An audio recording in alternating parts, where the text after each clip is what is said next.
Okay right అందరికి కూడా మీ అందరికీ తెలుసు ఈ హైడ్రా అనేది ఒకటి కొత్తగా కాన్స్టిట్యూట్ అయిన బాడీ ఒకటి this is acronym for Hyderabad disaster response and asset protection agency.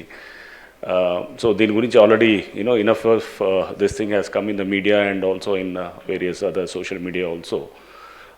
I think దాని it's constituted by an executive ఒక జియో ద్వారా వచ్చింది. దిస్ ఇస్ జియోఎంఎస్ నెంబర్ 99 అని చెప్పేసి 2024 జూలై 19th రోజున this was GO was issued. But executive resolution or executive ఆర్డర్తో వచ్చినది కూడా ఇట్స్ డెఫినెట్లీ దట్స్ ఆల్సో ఒక లీగల్ ఏజెన్సీగానే ఉంటుంది. Today somebody has challenge in the high court whether HYDRAA is legal or not అనేది. So it's a legal entity definitely because lot of bodies were floated through executive resolution, like for instance Planning Commission 1950 March lo that was constituted through an executive resolution. Cabinet Secretariat, Law Commission, mana state lo kuda chala bodies were constituted through oka government order or an executive order like ACB, Vigilance Enforcement, what not, idantha untundi. So that is legal issues apart.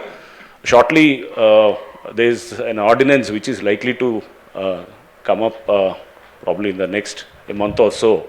దానికి కావాల్సినటువంటి homework కూడా జరుగుతున్నది.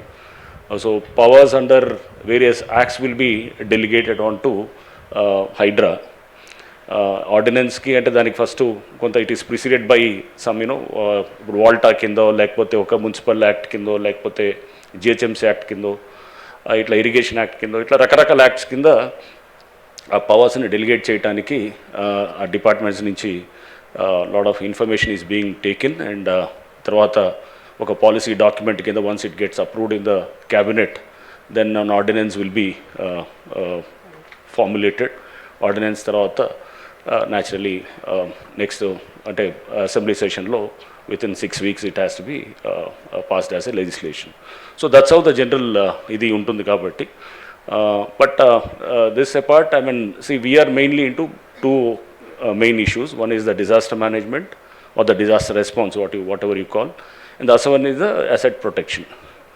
So disaster management per se has, మనం జనరల్గా మీ అందరికీ తెలుసు ఈ చిన్న వర్షానికి కూడా మన హైదరాబాద్లో total you get lot of flooding and roads are totally heavily waterlogged. And you have many, almost in Hyderabad city only, ante utti Hyderabad commissionerate lo I know more than 141 waterlogging points unnai, serious waterlogging points. So innunnai and inundated identity low lying areas kuda almost around 343 areas unnai anamata mottham manaki GHMC area. So much of inundation and so much of waterlogging iyanni undi deento lot of traffic issues and the whole city goes for a toss. ఇదంతా కూడా మనం చూస్తూ ఉన్నాం, చాలా రోజుల నుంచి కూడా చూస్తూ ఇష్యూస్ అన్నీ ఉంటే దీని నుంచి government has now come out with this creation of this particular institution called HYDRAA precisely to address the aspects of disaster management and also asset protection. Asset protection is we take care of assets like public assets, government assets like number 1 is the lakes, 2 is nalas and government lands, parks.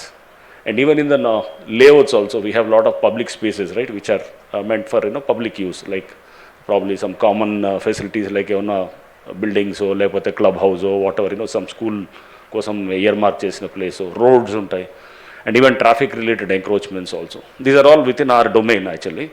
So idantha kuda we, as it is as per the GO, we are now we do not issue any notices. So let this be very clear. Hydra notice ఇచ్చింది అని చెప్పి వస్తుంటుంది, ఎక్కడ కూడా మేము notice ఎక్కడ ఉండదు. So we are more of we assist the local authorities like municipalities, అక్కడ ఉన్నటువంటి ఇరిగేషన్ వాళ్ళు కానీ లేకపోతే రెవెన్యూ వాళ్ళు కానీ ఇంకా ఇతర అందరు ఏజెన్సీస్కి మేము వి అసిస్ట్ చేసి we do the it's more like సిటీలో మీరు చూస్తుంటారు టాస్క్ ఫోర్స్ అని ఉంటుంది. సో టాస్క్ ఫోర్స్ ఎలా అయితే పనిచేస్తారో it's almost like a task force only, right? So task force assists the local police, right, in say nabbing some say drug offenders or whatever, some rowdy elements or whatever. Idantha kuda task force anedi it's a striking force laga untundi. Or more like meer inka konta anti naxal operations lo you must have heard of an institution called greyhounds. So greyhounds kuda this is also a striking force. They do an operation and adain tarvata then the local authorities, they have to take care of the whatnot, the normal formalities and all those things, right? It's more like, striking task force lot of thing where you have to actually act, and it's more like, you have to deliver, and you have to show the, it's task oriented action ఉంటుంది. So that is the clear mandate of Hydra, and that was the reason why CM garu, in fact, he wanted these issues of, ఒక చిన్న వర్షానికి వస్తే కూడా మనకు మొత్తం city అంతా అతలకుతలం అయిపోవటము, మొత్తము ట్రాఫిక్ అంతా పోయి జనాలంతా రోడ్ల మీద మొత్తం జామ్ అయిపోవటము, ఆర్ లేకపోతే మొత్తం ఏరియాస్ అంతా సబ్మర్జ్ అయిపోవటము, ఆర్ లేకపోతే కనుక మనం చూస్తే కనుక వాటర్ అనేది పెద్ద సీరియస్ ప్రాబ్లం అవుతున్నది. సో ఇప్పుడు మనం వాటర్ అనేది మీ అందరికీ తెలుసు, మనం ఎక్కడో సే గోదావరి నుంచో లేకపోతే కృష్ణా నుంచో తీసుకుంటాం కానీ, but imagine a situation where suppose ఒకవేళ ఆ ఇయర్ డ్రాట్ ఉందనుకోండి, ఆర్ ఇంకో ఈవెన్ మాన్సూన్ ఫెయిల్ అయిందనుకోండి, then what would be this thing, మన ground water table also it's all fast depleting ఇదంతా ఉన్నప్పుడు. సో నార్మల్గా లేక్స్ ఈజ్ ఎ వెరీ దానికి మల్టీపర్పస్ ఉంటుంది. For every lake there are lot of దాని purpose ఏముంటుంది. First number 1 lakes are, for instance Gandipet ఉందనుకుందాం మనం. Gandipet it's a multipurpose for which that lake was done in 1920, 1908 అప్పుడు ఫ్లడ్స్ అది వచ్చినప్పుడు 1905, 1908 ఐటంలో విశ్వేశ్వరయ్య గారిని పిలిచి చేసినప్పుడు 1920 కల్లా లేక్ ఒకటి తయారు చేసి, దాని నుంచి మళ్ళీ కనెక్టింగ్ అంతా కూడా మనకి ఇంటర్ కనెక్టింగ్ చాలా లేక్స్ అన్ని తయారు చేసి, లేక్ ఈజ్ మోర్ లైక్ ఒక చిన్న అంటే it's depression where you hold lot of water, అంటే ఫ్లడ్ మేనేజ్మెంట్, బేసికల్గా ఫ్లడ్ మేనేజ్మెంట్ వస్తుంది. నెక్స్ట్ తర్వాత then what does that lake do, lot of water it retains. ఆ పక్కన ఉన్నటువంటి నైబరింగ్ వాటర్ ఆక్విఫైయర్స్ ఉంటాయి, ఆ ఆక్విఫైయర్స్ని కూడా it charges, right, it charges the aquifers and the ground water table, అది దానికి కూడా మనకి దాన్ని ఛార్జ్ చేస్తుంటుంది. సో చేస్తున్నప్పుడు we have lot of ground water availability. And ఇంతే కాకుండా మనకి ఈకోలాజికల్ బ్యాలెన్స్కి ఇంకా ఇతర ఇవన్నీ ఇష్యూస్ అన్నీ కూడా మనకి ఉంటుంది. బాబు, పులివెందుల ఎమ్మెల్యే గారు జగన్మోహన్ రెడ్డి గారు, మీకు చదువులు పుస్తకాల గురించి కూడా తెలుసా?